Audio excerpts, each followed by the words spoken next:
everybody is biased in a way, right, by how their piece of the business is affected and how they've come up in their careers. The data guy has to be black and white. It has to be like, this is the math. It's very clear how we calculated it, and this is what the math tells us. Now, set it down. You guys then figure out and let's discuss what we think it means to us. But we have to trust that the data can stand on its own. Everyone eats out, but people often miss how the food arrives on their plate. Every meal has a story of growers, suppliers, founders, and operators making it all happen. Welcome to Grounded. I'm Lauren Mitchell, and each week I will bring you conversation with the amazing people behind the brands you know and the ones you'll want to know. Grounded is powered by the Buyer's Edge platform, the leading food service digital procurement network, powered by data, software, and collaborative relationships. Let's get grounded.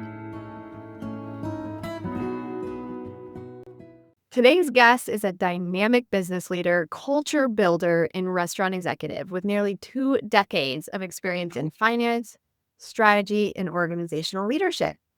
He's a food service trailblazer with leadership roles at companies including CKE Restaurants and Bakemark.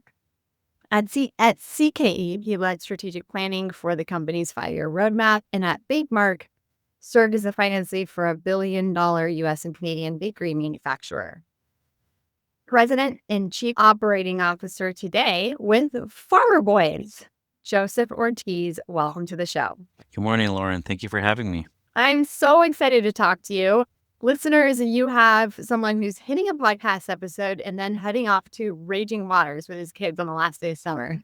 Yes, as hard as it is, I try to be present and take my kids places like Raging Waters because I do enough work, and I've realized at this point in my career, the work will probably still be there tomorrow. So I have to make time when the opportunity presents itself and go to Raging Waters.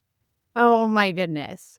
We just hosted my daughter's birthday at a water park, and I hadn't been to one in like a decade, and I did not expect to have as much fun as we did. My husband and I rode double tube slides, and we did the body slides, and it was full energy all day, but it was a blast. So you guys will have fun. That's what I'm hoping for. Do they have a wave pool there?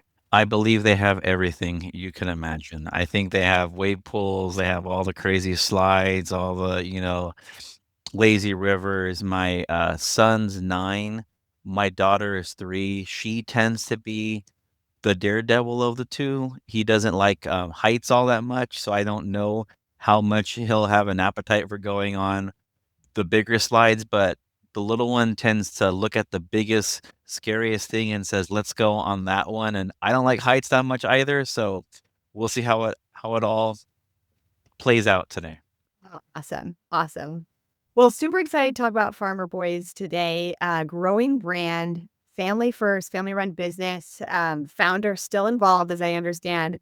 Why don't we start with you just talking a little bit from the top about what the brand's values are and essentially why it intrigued you to join Farmer Boys. So Farmer Boys is a fast casual before fast casual was a thing, right? We're a 42-year-old brand based in the Inland Empire. No, we're actually at 44 years this year. So let me correct myself. And we've always strived, the brand has always really wanted to bring forward a very, farm fresh type of food, right? High quality, made to order, made the way you like it, big menu, kind of old school throwback. And the way that I like to think of it is it's something that I would make at home. So when I want to go out and get something that's good and quality, then that's when I would look to go to Farmer Boys. So before I joined the brand, I would go to the local one near me, and I didn't really understand how big of a chain they were. Though that said, I'm a career restaurant, nerd. I've worked for a bunch of brands. But the brand is largely founded in this idea of hospitality. Our owners are Greek from the island of Cyprus, so they have brought some things from their culture with them here and into the brand. And we use this Greek term philoxenia, which roughly translates to, making friends out of strangers, which is really the whole idea for them culturally on what hospitality is. So they grew up on a farm. It's five brothers that immigrated here between 1981 and about not 1986. So they came over here at different points. But we're just looking for the opportunity to grow, right, and to do more with their lives and what they learned and what they knew. And being from an island, there's not always a lot of opportunity for somebody that wants to work and do more. And they came here and they probably chose the worst restaurant, space to go into, being that we sell a lot of hamburgers. There's already was McDonald's, there was already Carl's, all these big brands. But what they did was a little bit different. And that's still today what we do. It's a little bit different. Yeah. Talk to me more about the relationship with local farmers. I know that's hard to hang on to as you're growing. You guys have over 100 restaurants. Are there certain products that have stayed important with that? Do you still try and do it when and where possible? Talk to us from kind of more on a sourcing standpoint. It's definitely hard. It's hard because what we do, more and more small farmers, there's less and less of them, right? There's less Yeah. local guys. We use a lot of produce that it doesn't make sense to grow it locally during different times of the year. Meat, chicken, there aren't small guys anymore. Dairies, there aren't small guys anymore. What we really try to maintain is a very short um, distribution chain so that things don't sit longer than they absolutely have to, right? Our meat comes in fresh, our bread comes in fresh. We do a lot of things where we really strive to make that hold time as small as possible, and we do still partner with a lot of um, local folks because it's good for us to support other small businesses like ourselves, right? We're a big brand, but we're not a billion-dollar company. We're smaller than that. So, and we're a franchise. So what we see at the corporate office isn't the whole brand's, sales, right? It's a piece of it. The franchisees control two-thirds of the restaurants, so that's theirs, right? So we're always, we look at ourselves as a really big, small company, and I try to fight as much as possible not to let the brand and the franchisor and the folks that work to support the whole brand become overly corporate. There's definitely corporate things that we adopt, but we're not a giant monolith of a brand that, can't really do anything different. I tell other people constantly, get out of that mindset. Let's break some things. Let's challenge some stuff. Let's move a little faster when we can. And in working with local vendors and you know small operations, right? We get a lot more flexibility. We get a lot more attention. We get a lot more care. And working with people as close to our restaurants as possible, that also helps us in support of keeping that um, distribution line as lean as possible. We always strive to really bring in fresh ingredients because we believe it tastes better. Like, we think that, tomatoes that are fresh taste better. We think that, using fresh buttermilk and making our ranch dressing fresh tastes better. Our guests tell us it tastes better. Does everything always taste perfect? No, we aren't always perfect in our execution, but we're also, not the massive chains where everything's just, pre-cut, pre-bagged, and you just put it together. We actually cook food. And I think at our scale and for what we do, guests are often surprised at how much prep work we really do in the restaurants, how much of our produce comes in raw and how much of our food actually gets cooked there. Yeah. Yeah, I think you've covered a lot of important things here, shortening up that distribution path, buying items in season. But one thing too, as you're growing, is buying from larger grower shippers too allows you to have more of consistency, I imagine, too, between restaurants, because that could get hard if it gets too fragmented and regionalized. But maybe you have experience with a different. I think for us, we're clustered largely around our home base in Riverside. So we haven't really had to go to many vendors because of distance, right? So we do keep a pretty tight count of how many vendors we have for different products, and in general, we only have one, and we are in a brand that changes vendors every year. We value long-term relationships because it's easy to go out and find better pricing and look for, lower costs, right? And that's always something that you chase, and we as a brand wanna make sure that we're appropriate, but we also wanna make sure that we have partners that when things don't work right, they show up. They don't hide from us, they don't run from their problems because we know at some point it's not gonna work, and that's when everybody earns their, keep when things don't work. I always tell our team you know, when you do your job, you're just doing what you're supposed to do, right? Good job, it's great. When things don't work, that's when we all have to slow down, talk about what happened, and figure out how we prevent those things from happening in the future and fixing them. And I think with a lot of our partners who are our vendors, we really do feel that we have a good group around us that when things don't go right, they don't hide from it. They show up. They if there's, accountability to be taken, they take it, right? And they figure out, and we're also reasonable in understanding that, hey, we've done this for 10 years with these guys. Like, we've had no bumps. This is a bump. We're reasonable. We understand, we still have to keep going forward. It's not the easiest thing just to say, well, we don't like them anymore, so well, just change. No, that's not that simple. And I think that a lot of people perceive that as being a very transactional, sort of dynamic, and for us, it's not something that's that easy, and that we really want to create that much disruption in our system because of whiplash. Yeah.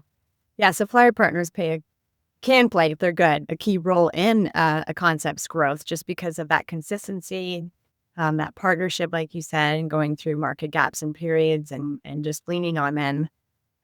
Hopefully, if you've got a good one, to just be taking care of it all for you. So, very important, and I love that you've touched on that.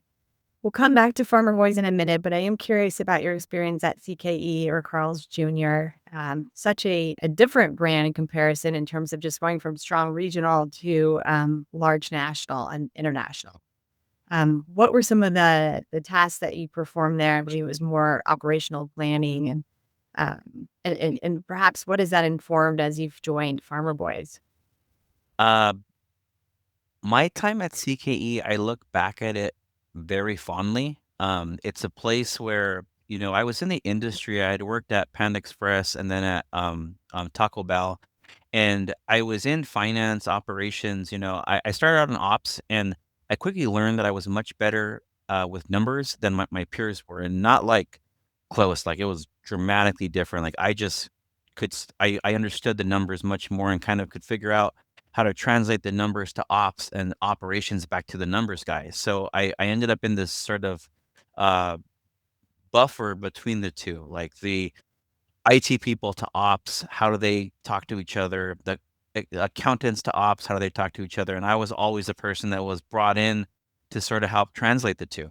And so, when I was at Taco Bell, they're a great company. They have a great culture. They're very successful. But I felt like you were always pushed to be very specialized because they're so big. And I wanted to learn about the whole business model and the whole industry. And what I like about the industry is I don't think it's that complex that you can't understand how all the pieces work. Some industries, they're just so big, right? It's hard to know. And so going to Carl's, what I found was a culture in the finance group that was, we have projects. If you like doing other stuff, we'll let you do it. That means more work Yeah. for you, but you'll get exposed and you'll learn. And we were owned by two different private equity firms while I was there, when PE firms in the restaurant industry weren't as common as they are now. But they did all the, Harvard PE firm textbook stuff.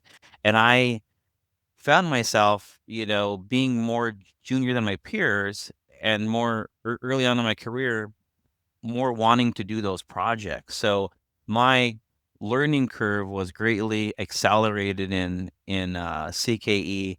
Learning, when I started, I was managing one person. When I left, I was probably managing 20 plus people, in finance and financial planning and strategic planning and business analytics and, marketing analysis, all the sort of, like, what is the business telling us? Like, what's the data? How do we utilize it? How do we report it out? And then how do we derive insights for the organization?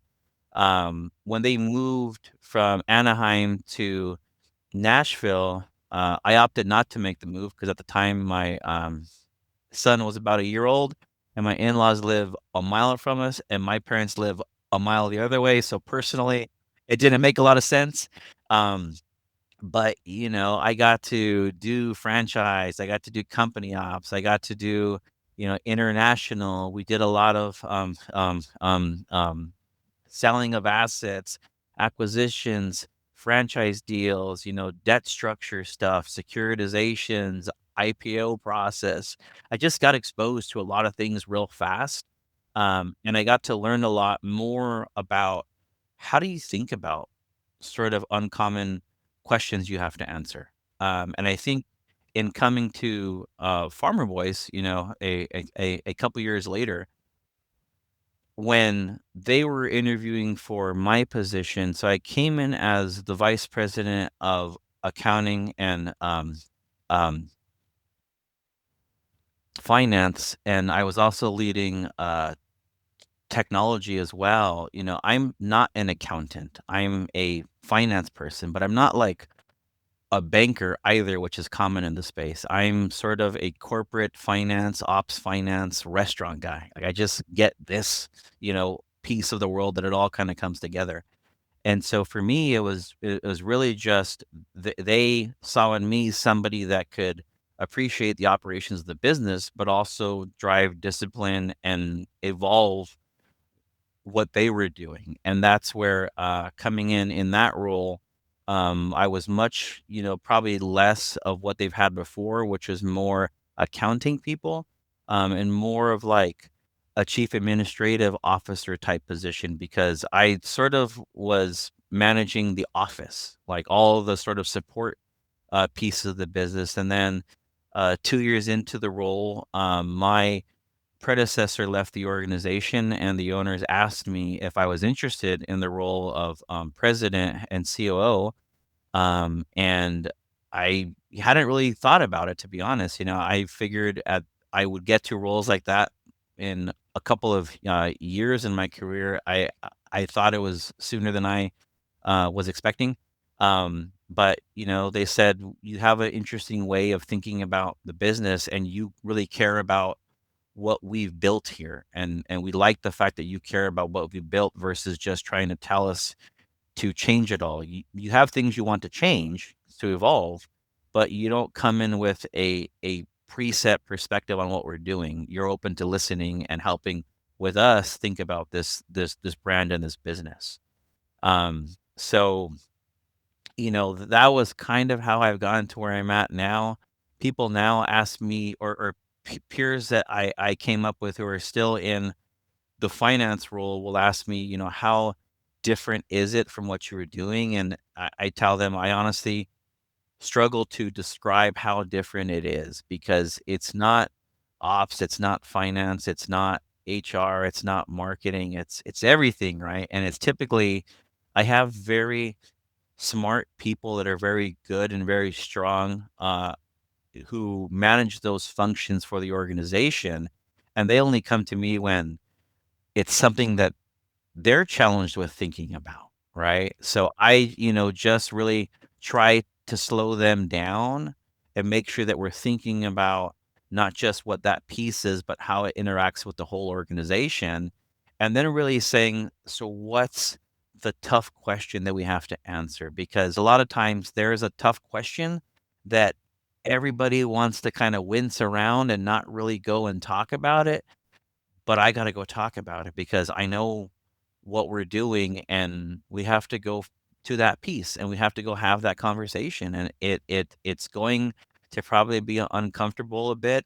We wanna be human, and in the things that we talk about and treating people right and reasonable, but we also have to have those, discussions with whether it's with franchisees or vendors or partners or guests or, employees. It's just everybody, and I tend to be in that position where I'm the one that's, "All right, let's go talk about it. We gotta solve this. We gotta move it along." So, you know. So it sounds like you had your hands in a lot of different parts of the finance side of things at CKE. Very interesting. And I want to talk about that for just a moment in terms of just your finance and data mindset. Um, what would you say has been your North Star metric when you consider just looking at the data or the numbers behind a restaurant? What is the most important thing that your trained eye was looking for at? And that can vary by brand, by the way, but at least for the experience you had there.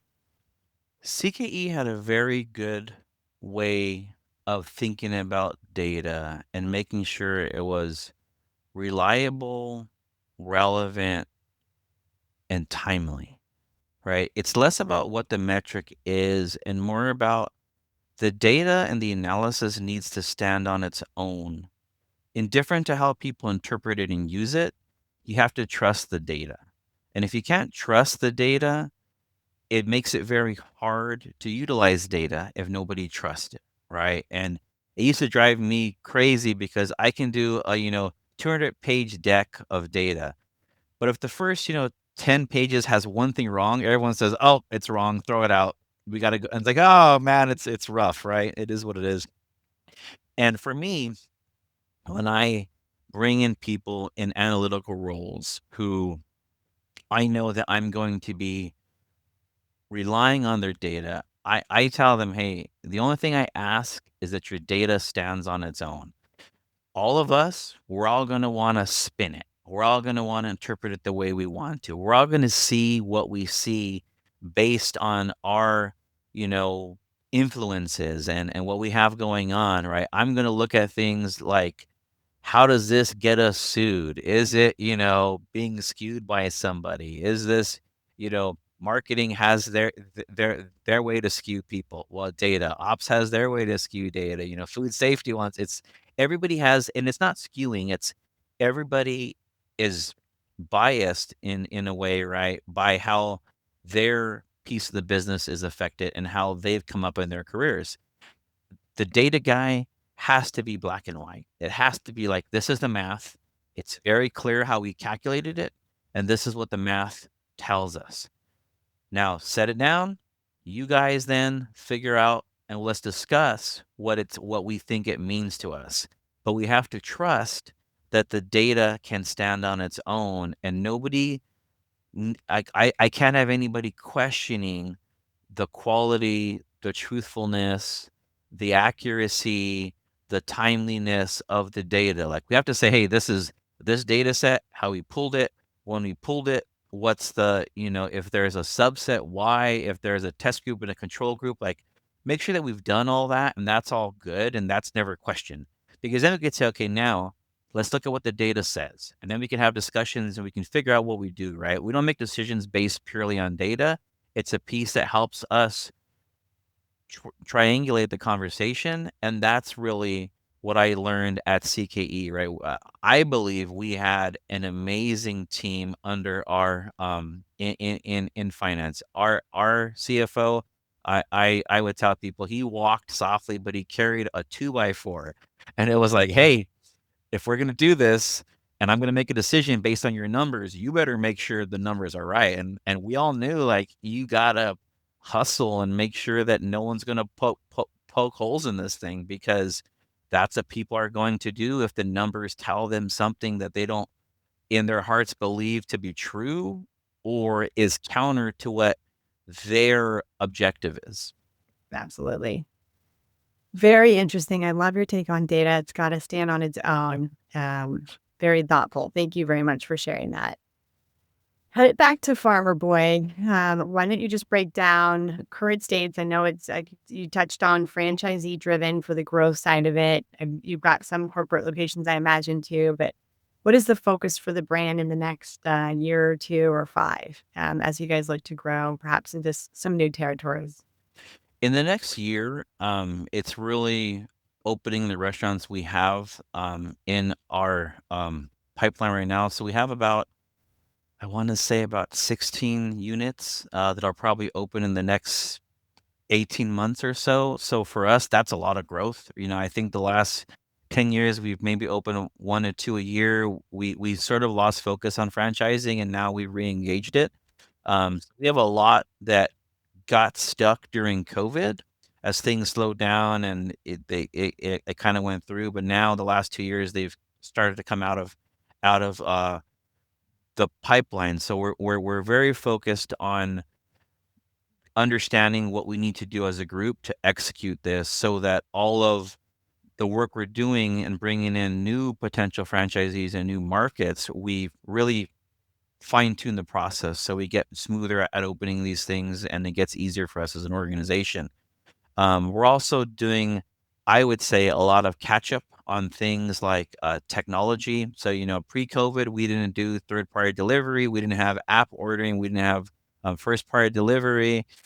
We had just launched loyalty, I think, in 2017. So we weren't really that too far into it. We didn't do any um, social media advertising in the past 2.5 years, we do all those things now. Wow. So we are heavily invested, heavily um, focused on closing the gap and catching up to the industry on technology. We know that that's what our guest demands from us. It's not even anything unique anymore, right? It's table stakes now to just you have to have these things. And so we're doing that quickly. We want to do it well, so we don't want to launch things that don't work. We don't want guests to have bad experiences, so we really develop a lot more discipline around that. But definitely working on making sure that our technology is appropriate for the marketplace. We're also very cautious not to chase things that aren't really vetted and proven to work yet, right? I'm not McDonald's. I don't have a massive budget to test all the tech there is out there. McDonald's should like they're big, they're already established. They should absolutely try and test all these things out, and then let me learn from them of actually what works and what doesn't because there's so much different tech with AI through the drive-through, robotics in the restaurants, different models to predict how much labor you need and how much production you have. AI in the headsets for drive-throughs. There's just so much tech going on that it can be challenging to understand what works, right? And testing this stuff takes a lot of resource and time, and our restaurant operators get frustrated because Yeah. we like put in these things and it's like, why are we doing this for? And Right. we have to Right. know why. We have to have a great compelling reason to do things. We aren't a brand that's probably ever gonna lead from the front when it comes to tech. We're tried and true. We're very service oriented and focused on our people, and our service, and we're not tech forward. But we definitely wanna be tech enabled and make sure that our consumers that want to reach us can reach us in whatever mode they want to.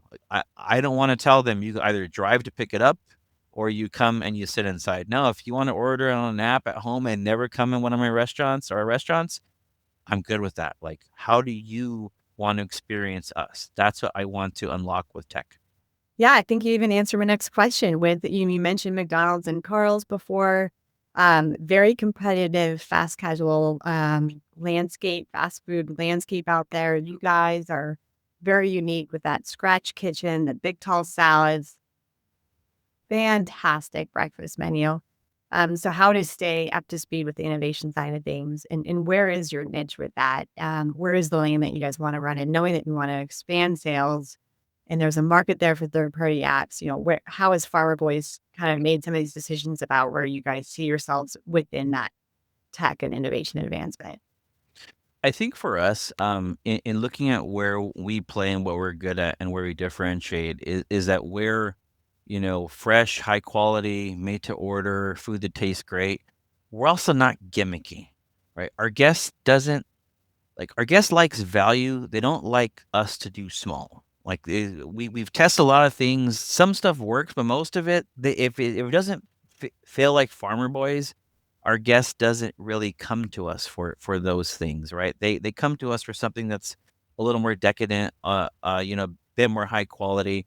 There's always a balance that's a careful thing of like too big versus being the portions get too big, right? And having something that's more manageable and then creating value, right? Everyone right now is doing value, and the idea of value, you know 2 years ago is way different than it is now because everybody has an offer now. And so because of that, guests are now saying, well, it's good that you have value, but everybody has value. What am I getting though in your value?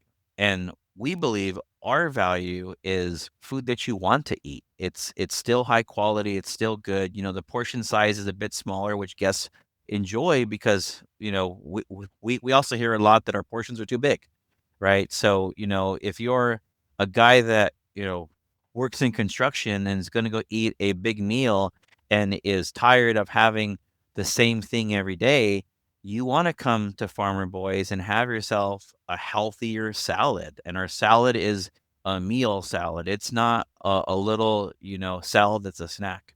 Um, so we have those options. And I think with technology, really, and our brand, it's creating more accessibility.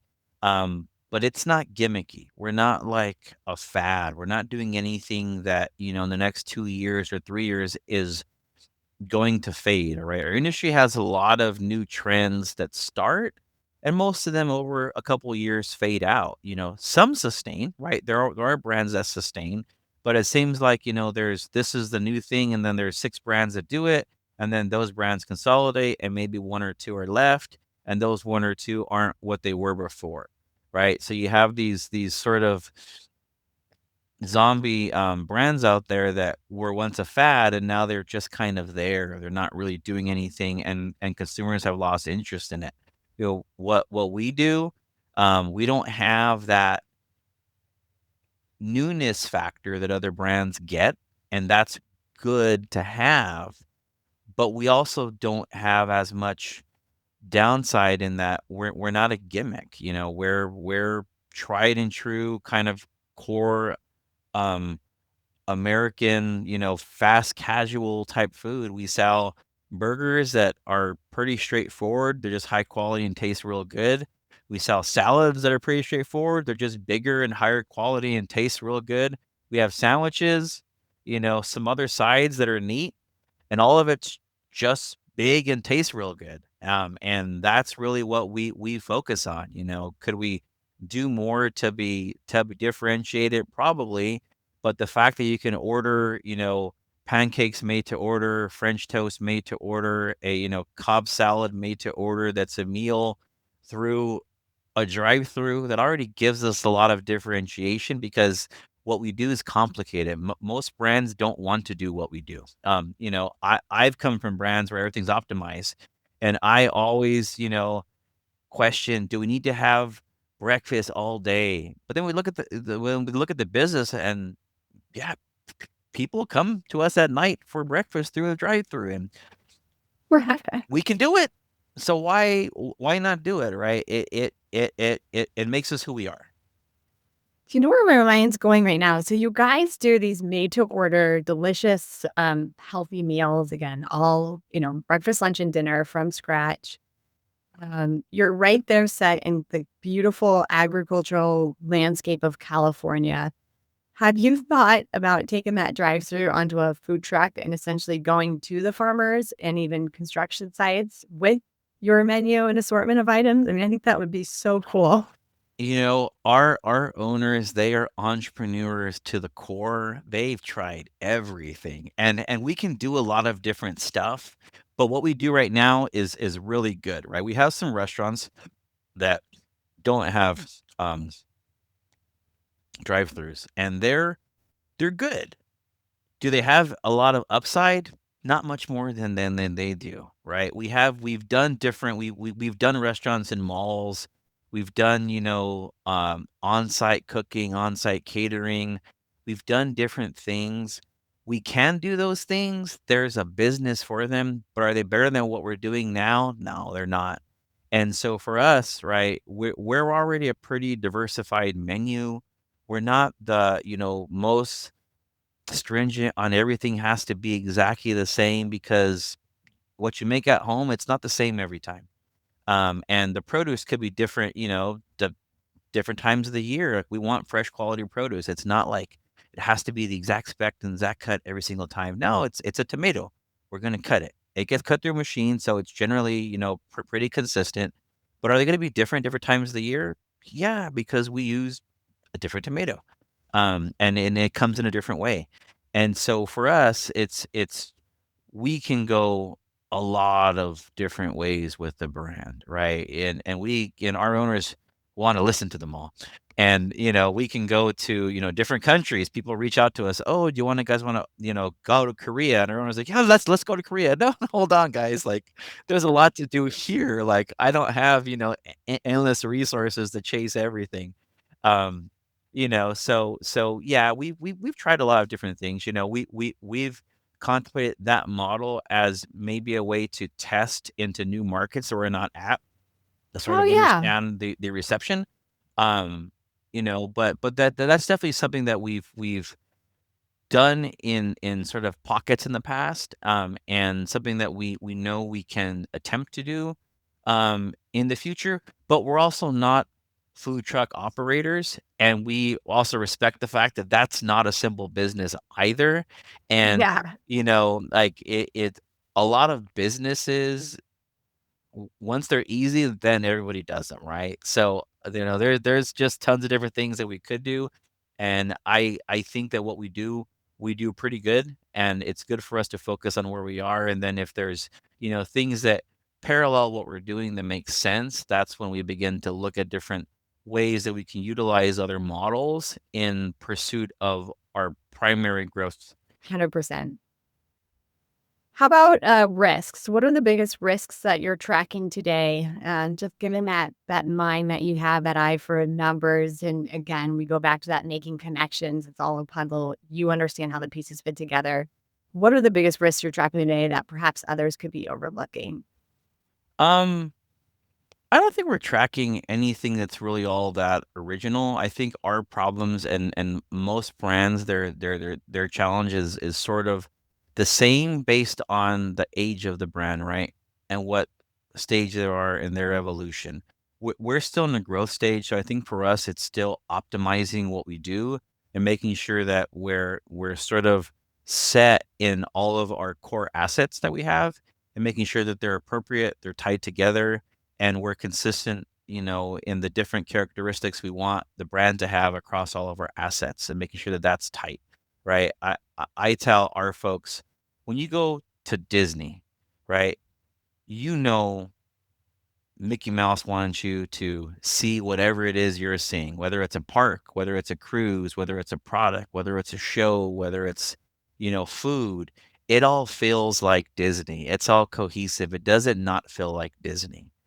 That's how I think great brands in our industry, the brands that have gone from good to great, everything feels like them, right? Whatever you're doing. And I think for us, that's a huge opportunity to get more cohesive across our brand in how our guest perceives us in going from sort of a restaurant that one person knows in a way and dine in versus someone that knows it through drive through or through online ordering or through different interactions and getting that to be more cohesive. I think for us, that's not so much a challenge, but an opportunity that's challenging for us to get to, Yeah. because it's easy to focus on, labor, food costs, transactions, but how do you sort of not work in the business, but work on the business and really try to endeavor to do something that the great brands do, right? And to me, there's sort of great legacy brands, there's great newer brands. What are those guys doing, and how do we strive to understand what the next level is and how we get there? Beyond that, you know, anyone in my position, what keeps me up at night is I don't want to get anybody sick. 'Cause that Yeah. for brands is the worst thing that you can do, right? And we take a lot of pride in our food safety and making sure that we're thinking about what we're doing, we're evolving, we're learning. It's always challenging in restaurants, right, to do more food safety, new laws, new changes, right? Ops people always think, "Oh, well, how come they're making it more difficult for us? How can they make it more difficult for us?" As a consumer, though, as a guest, do you want them doing those things for you? Yes, we do. Okay, then we just happen to be on this end of it, right? But when you're in a restaurant and you're eating, you know what goes into these things. You know what you're watching for, and it gives you comfort that people are doing what they should do. And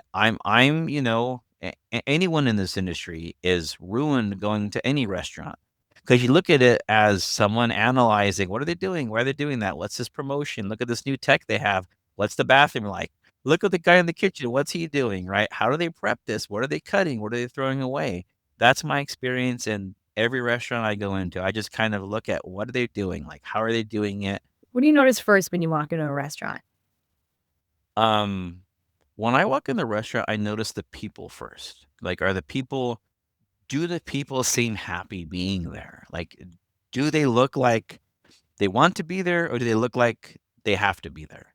Right? So that to me is always the first thing that I pick up on, and that's generally easy to see, pretty quickly. And if people look like they want to be there, then I'm asking myself, why do they want to be here? Because everybody gets paid, right? You have to work, you get a paycheck, I get it. And nobody's paying that much more than anyone else, particularly in um um um California now, because minimum wage went up last year, and it compressed all wages. So nobody's paying that much more. So if this restaurant, everyone looks sad, and the restaurant next door, everyone looks happy, why are you guys sad and why are you guys happy, right? And what are they doing differently? So I look at that. I look at, like, bathrooms, I look at cleanliness, I look at, how does this place feel? Like, do I feel like it's clean? Because if it's not clean what I can see, it's probably a lot worse what I can't see. And that is for me, that goes back to what's your process, and that goes to what's your food safety. Like, how do you guys handle these things? Is it proper? Is the way that it should be? I think that's also what I look for. And then I also look at their menu. Like, when I look at a meal, I always look at it and saying, like, what am I paying for and what am I getting? And, you know, it's like, is this a meal that somebody engineered to hit a price point, or is it a meal that's good and they're charging me what's appropriate for that? Like, I think it's sort of a different paradigm, the two, in saying somebody built this menu to manufacture a profitable menu that makes sense, and there's a bit of this for everybody, versus saying, you know, these folks try to put together something that they like and their guests would like, and then they're just trying to charge what they need to do that. Um, and to me, they're different. I've talked to a lot of different business leaders, and you carry some of the same thought process that they do. You are really excellent, Joseph. But also think a little bit differently too. I've gotten some excellent nuggets out of this one. I love the simplicity of how you frame things. I think I have such a great and wonderful idea of what Farmer Boys is all about. And you should be extremely proud of the career that you have played so far. So Definitely one to watch. Good, good. I'm glad I could share whatever I know with you and the audience, and I've done a few different things more recently, and um I always just try to be who I am in what it is, and a lot of younger professionals will reach out to me and kind of want to understand like what's the secret to getting to where you are, and I tell them, you know, keep learning and work hard. And they say, "Okay, but what's the secret?"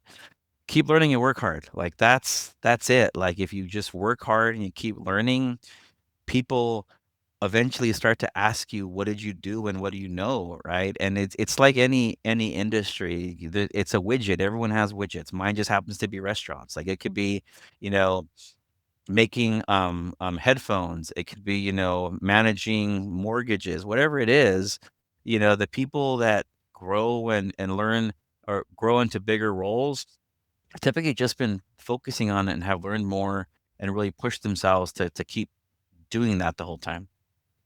It's interesting 'cause I've talked to a couple presidents, and COOs that carry similar experience than you did, where they were hired for their mind and their perspective. And you even covered it. You have strong key stakeholders over departments and lanes for the restaurant and the business itself.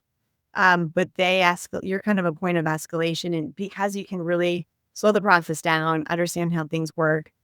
She had more of a legal mindset and background, and in fact owns her own attorney firm. So she made it clear when she got the offer, I don't want to lose that. That's who I am and how I see the world. And they said, no, you can do both. We value your perspective from the legal side, and want you to run the company with fascinating background and perspective to bring into the restaurant business. I mean, as we know, everything in our business is around contracting, the food safety, as you've touched on. Uh, so I thought that was really interesting. You guys remind me a little bit about each other. So, Cool. all right. So as we wrap up here, I'd love to do a final mile. These are more quick fire questions. So give me your best answer for these. Okay. Your favorite Farmer Boys menu item. The sourdough chicken avocado sandwich. Yeah. One ingredient, in your opinion, that you cannot compromise on. Our ranch dressing. Oh, good one. I thought you were going beef. Amazing. No, our ranch, our guests rave about our ranch. So if you haven't had it, try our ranch. It's delicious. Love it. More challenging to optimize, drive-through speed or ingredient freshness? I think ingredient freshness, because I don't know if there's really that much you can do about it. It's kind of has to be fresh. Drive through, you can do a lot of different things to make it work, and there's different ways you can approach it. So I think there's just less you can do with ingredient freshness. But the second I say that, someone's probably going to prove me wrong. So we'll see how that goes. And then last question, in your opinion, what does a great operator look like? A great operator is passionate about what they do. They want to win, they want to learn, they want to grow, and not they don't rest with just doing what's expected. They want to win. They want to do more. They want to grow. They want to really learn, and they want to eventually show me what I'm missing with our system and our processes because they know it better than I do. And I hope our operators know the operating our business more than I do. I don't ever want to be a person that's going to, say I know more than everybody else about any part of our business. I hope that everybody knows more than I do because that means that we've built a team where people are very good at what they do and they're very invested in what they do. Come hungry. That's what I'm hearing from you. Definitely. All right. So for those that have been listening, want to get a hold of you, ask a question, want to work for you, where can people find you? You could find me on LinkedIn. I'm pretty active on there with different posts and stuff about our brand. So that's an easy way. If you want to reach out to me through the brand directly, that's an easy way. I'm pretty accessible. A lot of people with careers or different things will reach out to me and just ask me questions. I think that's very brave. because I know how hard it was for me to understand how to do that and then to actually do it when I was early on in my career. And I had some great folks around me that let me steal things from them, like how to think about stuff and like absorb what they did and ask them questions that they probably thought were, like, pretty simple, but, I've had some great folks that I've come up with who I learned so much from, and, I always encourage people if, "Hey, if you think there's something that I can help you think through or that you can learn from me, reach out to me." Joseph, thank you so much for your time today. You've been wonderful. You as well, Lauren, thank you. And to our audience members, if you learned something today or know a Farmer Boys rating fan, please share this podcast. Thank you again. This has been another exciting episode of Grounded. See you next time. That's a wrap on this episode of Grounded.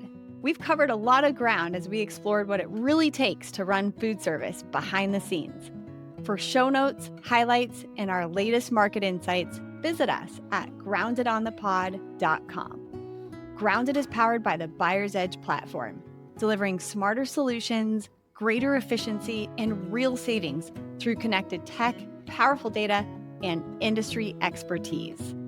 For more information and to get a personal demo of the Buyer's Edge platform, email me at lauren.mitchell@producealliance.com. And if you liked what you heard, subscribe so you don't miss an episode.